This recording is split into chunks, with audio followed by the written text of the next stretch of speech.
بسم اللہ الرحمن الرحیم. میں عارف رشید عرض کر رہا ہوں. السلام علیکم ورحمۃ اللہ وبرکاتہ.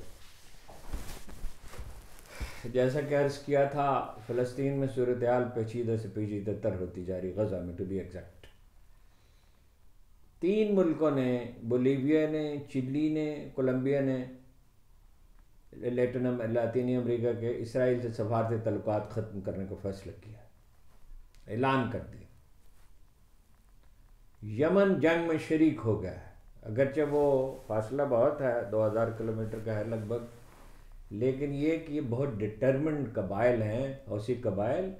یہ جناب امام زین العابدین کا پیروکار ہیں اور ان کے اولاد میں سے ہیں، جو یعنی لیڈرشپ ہے، اور سینکڑوں برس تک ان کی حکومت رہی ہے. یہ بہت باہم جمع جڑے ہوئے ہیں، بڑے متحد ہیں، اور چنانچہ سعودی عرب کی اور دوسرے عرب ملکوں کی یہ کوشش کامیاب نہیں رہی وہاں اپنے مرضی کی حکومت قائم کر سکے. تو بحیرہ احمر سے اندازہ ہے کہ انہوں نے میزائل پھینکے، پیچیدگی بہت بڑھ سکتی ہے. خدا نخواستہ یہ عرب باہم الجھ جائیں تو یہ دبئی وغیرہ کی جو معیشت ہے متحدہ عرب امارات کی، وہ تو چند میزائلوں کی بھی متحرک نہیں ہو سکتی.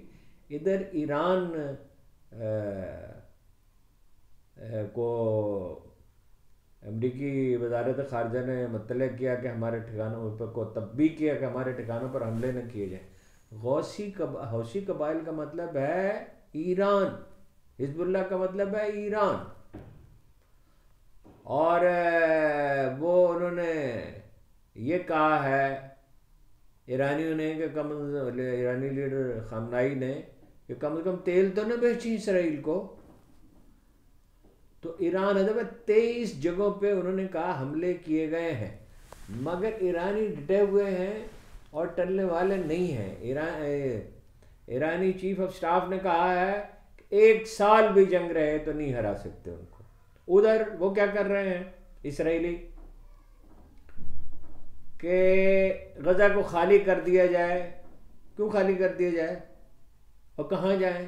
غزہ میں جائیں. انہوں نے بڑی عالی ظرفی کا مظاہرہ کرتے ہوئے انورٹڈ کامات میں یہ کہا کہ ہم انہیں سمندر میں تو نہیں دھکیل رہے، مصر کے بعد بہت خالی جگہ پڑی ہوئی ہے، مرحلہ وار انہیں اپنا پہلے ان کے لیے خیموں کا شہر بسائیں اور پھر مستقل طور پر انہیں آباد کریں. $5-7 بلین کا مسئلہ ہے صرف، یہ دنیا اس کے لیے فراہم کر سکتی ہے. اشارہ یہ بھی دیا کہ ہم بھی اس میں سے کچھ پیسے دے سکتے ہیں.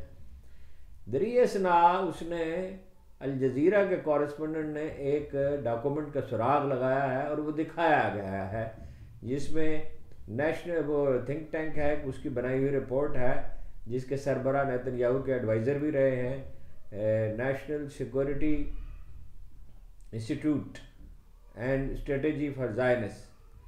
تو وہ اپنا اس نے کہا ہے کہ اس کو خالی کر، اس رپورٹ میں تجویز کیا گیا کہ اس کو خالی کرایا جائے اور یہاں پہ بستیاں بسائی جائیں، اور اس کے بغیر اسرائیل مستحکم نہیں ہو سکتا، اور ان کو لازماً مصر میں دھکیلا جائے.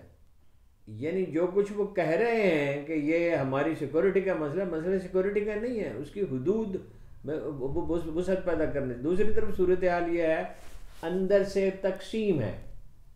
اتنی تقسیم اسرائیل میں کبھی بھی نہیں تھی جتنی اب ہے. نیتن یاہو کے مخالفین چپکے ہو کر نہیں بیٹھ رہے، ان پہ الزامات لگ رہے ہیں. فوجی قیادت اور نیتن یاہو میں بھی اختلافات ہیں، انہیں بہت سے لوگ اس کا ذمہ دار قرار دے رہے ہیں. معیشت اسرائیل کی تباہ ہو رہی ہے. ایسی صورتحال میں کون وہاں سرمایہ کاری کرنے کے لیے آئے گا، اور لوگ فرار بھی ہو رہے ہیں. اس لیے یہ صورتحال بہت گمبھیر ہو سکتی ہے. پیوٹن نے کہہ دیا کہ امریکہ ذمہ دار ہے فلسطینیوں کا، اور جب تک فلسطینی ریاست نہیں بنے گی یہ مسئلہ حل نہیں ہو سکتا. چین کی موجودگی کے آثار نظر آئے ہیں آبنائے ہرمز میں. ان کا تو بحری بیڑا ہے ہی، اور جیسے مشاہد حسین نے 2 بحری بیڑے، ایک سب سے بڑا ہے، دنیا کا سب سے بڑا بحر طیارہ بردار. اور انڈیا ان کی مخالفت کر رہا ہے، اس کی وہاں موجودگی ہے بحری اسرائیل کے قریبی علاقوں میں، اور کسی کو توفیق نہیں ہوئی آج سینٹ میں کہ بھارت کی مذمت کرے سوائے مشاہد حسین کے کھل کر، یا سینیٹر مشتاق جماعت اسلامی کے. اور اس کا کوئی ذکر ہی نہیں کیا گیا ریزولوشن میں۔ نیتنیاہو نے خود کہا ہے کہ اگرچہ ہم نے ان کو نقصان پہنچایا مگر ہمیں بھی دکھ پہنچا ہے اور ہمارا نقصان ہوا ہے۔ دکھ یہ پہنچا ہے، نقصان یہ ہوا ہے کہ حملہ ناکام ہو گیا ہے۔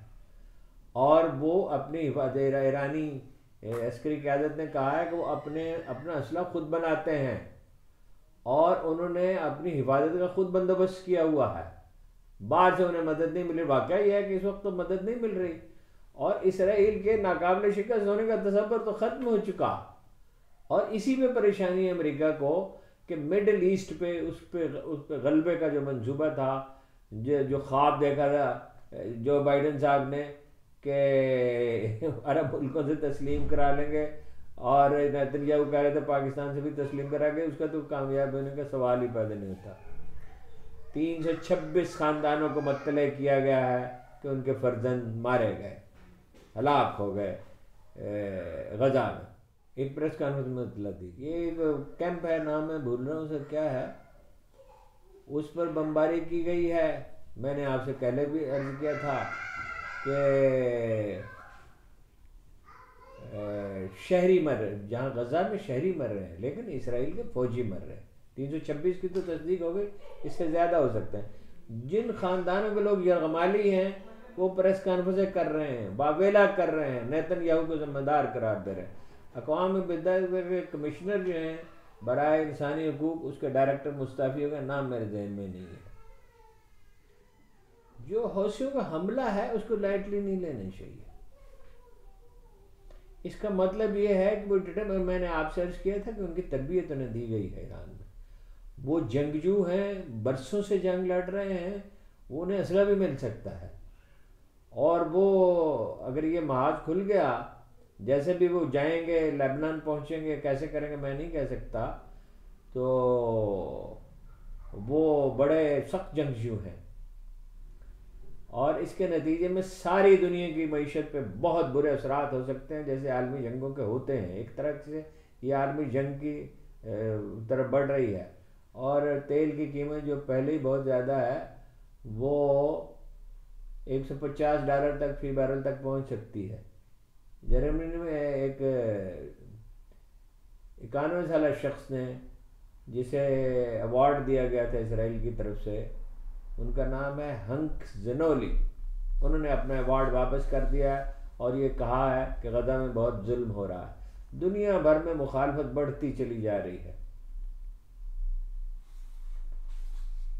بس اہم خبریں تو یہی ہیں، یعنی وہ اسرائیل اپنے عزائم میں کامیاب نہیں ہو سکا، اور افسوس ہے کہ سینٹ نے ایسی قرارداد پاس کی۔ اس سے اندازہ ہوتا ہے کہ ہماری حکومت کیا سوچتی ہے، اور نواز شریف صاحب کیا سوچتے ہیں، اور زرداری صاحب کیا سوچتے ہیں، اور مولانا فضل الرحمان کا بعد اپنی جگہ، مگر یہ قرارداد میں یہ باتیں جو چیزیں تو شامل نہیں کی جو شامل ہونی چاہیے تھی۔ آپ کا بہت بہت شکریہ۔